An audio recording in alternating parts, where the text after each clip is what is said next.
ملک میں corona virus سے بچاؤ کی ویکسین کے بحران کا خدشہ، شہریوں کو دوسری خوراک کی فراہمی کے بھی لالے پڑ گئے۔ خریداری میں تاخیر کے بعد وفاقی حکومت نے صوبوں کو درآمد کی اجازت دے دی۔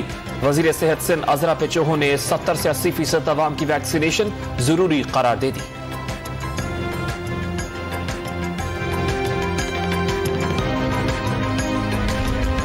کورونا ویکسین کی قیمت 8,000 روپے مقرر کرنے کا معاملہ عدالت پہنچ گیا۔ سندھ ہائی کورٹ نے تمام درخواستیں یکجا کر کے وفاقی حکومت سے جواب طلب کر لیا۔ درخواست گزار کا عالمی مارکیٹ کے مطابق نرخ 1,600 روپے ہونے کا دعویٰ۔ پشاور کے شہریوں نے عدالت سے قیمت کا تعین کرنے کی استدعا کر دی۔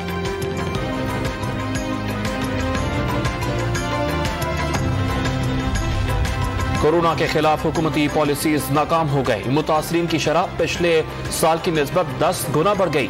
سابق وزیر اعظم شاہد خاقان عباسی نے اسد عمر کو NCOC کی سربراہی سے ہٹانے کا مطالبہ کر دیا۔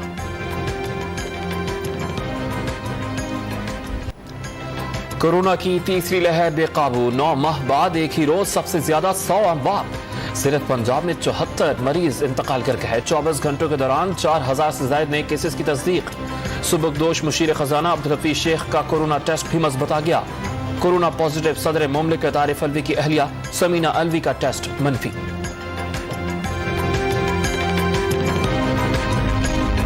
وبائی مرض نے اسپتالوں پر دباؤ مزید بڑھا دیا۔ 631 اسپتالوں میں 3,749 افراد ذیل علاج۔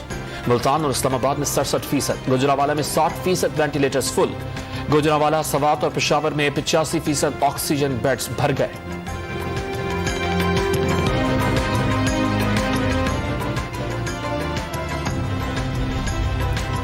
کورونا سے بچاؤ کے لیے پنجاب کے 9 شہروں میں لاک ڈاؤن کا نفاذ۔ لاہور، راولپنڈی، ملتان، فیصل آباد، سرگودا، سیالکوٹ اور گجرانوالہ شامل۔ شادیوں سمیت کوئی تقریب نہیں ہو سکے گی۔ ہفتہ وار مکمل چھٹی۔ کاروباری مراکز شام 6 بجے بند کر دیے جائیں گے۔ میٹرو اور سپیڈو بس سروس بھی معطل۔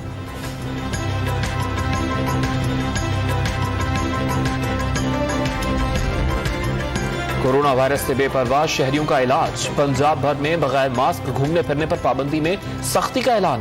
پشاور میں بھی دفعہ 144 کے تحت کارروائی ہوگی۔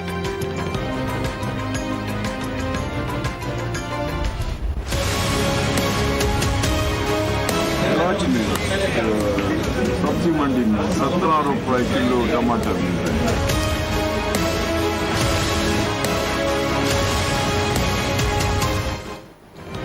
مہنگائی کے سونامی پر بڑی تبدیلی۔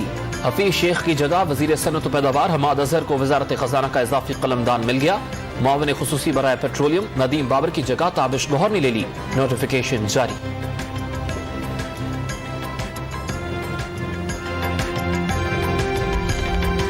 حفیظ شیخ کی قیادت میں IMF سے معاہدوں کا دوبارہ جائزہ لینے کا مطالبہ۔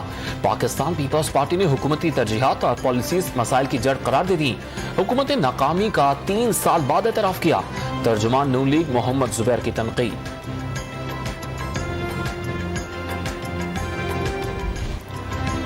ڈالر کے مقابلے میں روپیہ مزید تگڑا، ایک ہی روز قدر 1 روپے گر گئی۔ نرخ 153 روپے 10 پیسے تک جا گرے۔ پاکستان سٹاک مارکیٹ میں ایک روزہ بندی کے بعد مثبت ٹریڈنگ کا آغاز۔ کاروبار کے آغاز میں ہی انڈیکس 175 پوائنٹس بڑھ گیا۔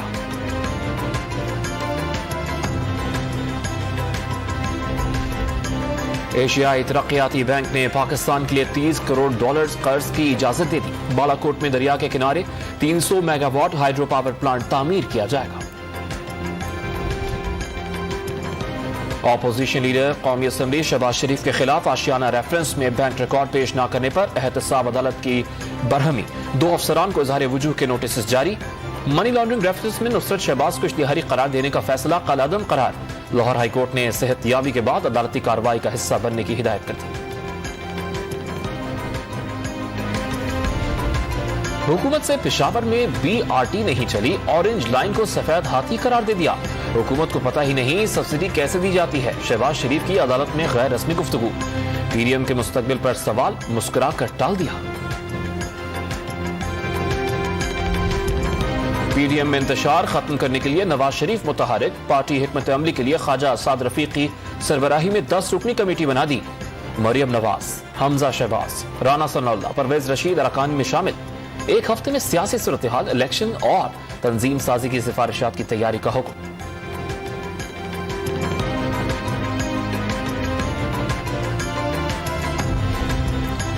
PDM اپنے پاؤں پر کلہاڑی مار چکی. وزیر اعلیٰ پنجاب عثمان بزدار کے خلاف تحریک عدم اعتماد نہیں آئے گی. وفاقی وزیر داخلہ شیخ رشید کا دعویٰ.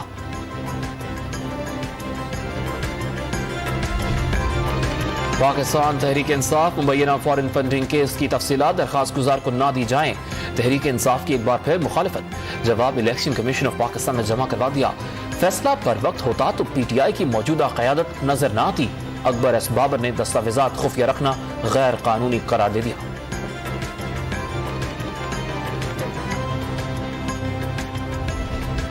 PK-63 نوشہرہ ضمنی الیکشن میں بے ضابطگیوں کا کیس. لیگی MPA اور ریٹرننگ افسر سمیت تمام امیدواروں کو نوٹسز جاری.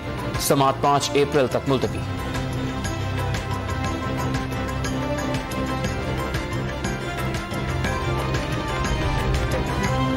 وزیر اعلیٰ پنجاب عثمان بزدار نے چنیوٹ میں کئی ترقیاتی منصوبوں کا افتتاح کر دیا. 5 ارب 60 کروڑ روپے کے پیکیجز کا اعلان.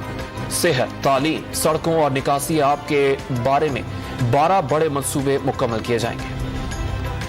تنگ گلیوں اور تجاوزات سے آگ بجھانے میں مشکلات. لیاقت آباد کراچی میں فرنیچر کے کارخانے میں شعلے ٹھنڈے کرنے میں 6 گھنٹے لگ گئے. فرنیچر، فوم اور دیگر سامان جل کر راکھ ہو گیا.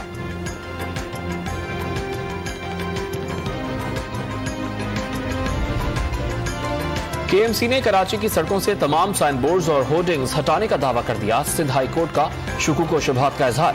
بیان غلط ثابت ہونے پر افسران کو جیل بھیجنے کا انتباہ دے دیا. گینگ وار کے بڑے کردار عزیر بلوچ 12ویں مقدمے میں بھی بری ہو گئے. عدم ثبوتوں پر کلری تھانے میں درج مقدمہ بھی ختم. کیس میں طارق سیاپا، عمر کچھی اور سعید پٹھان پہلے ہی. کوئٹہ میں سریاب روڈ پر گھر میں فائرنگ سے 2 افراد جاں بحق ہو گئے. باپ بیٹے کی لاشیں اسپتال منتقل. لاہور میں نوجوان کو تیز دھار آلے سے قتل کر دیا گیا.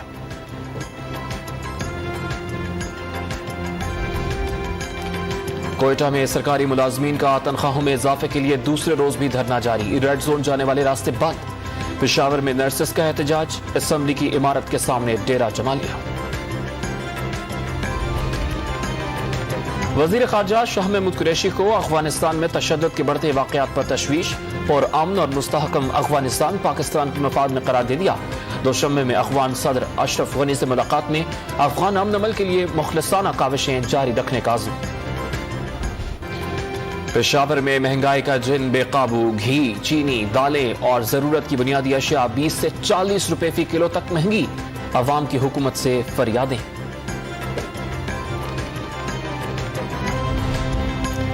نئی نسل کو عمر بھر کی معذوری سے بچانے کا مشن. پنجاب، سندھ اور خیبر پختونخوا کے مختلف شہروں میں انسداد پولیو مہم کا دوسرا روز.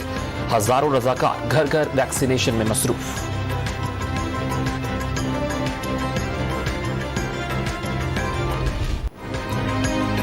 سندھ میں آوارہ کتوں کے شہریوں پر حملوں کا علاج. 30,000 سے زائد کتوں کی ویکسینیشن مکمل. ریبیز کنٹرول پروگرام کے لیے 90 کروڑ روپے مختص. جدید آلات، ID چپس اور دوائیں خریدی جائیں گی.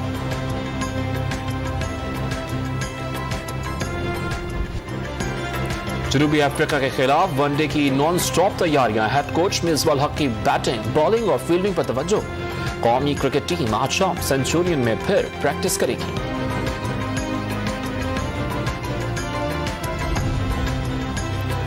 کورونا وائرس سے متاثرہ قومی ویمن فٹ بال چیمپئن شپ بحال. آج کوارٹر فائنلز کھیلے جائیں گے. ایونٹ کا فائنل 3 اپریل کو ہوگا.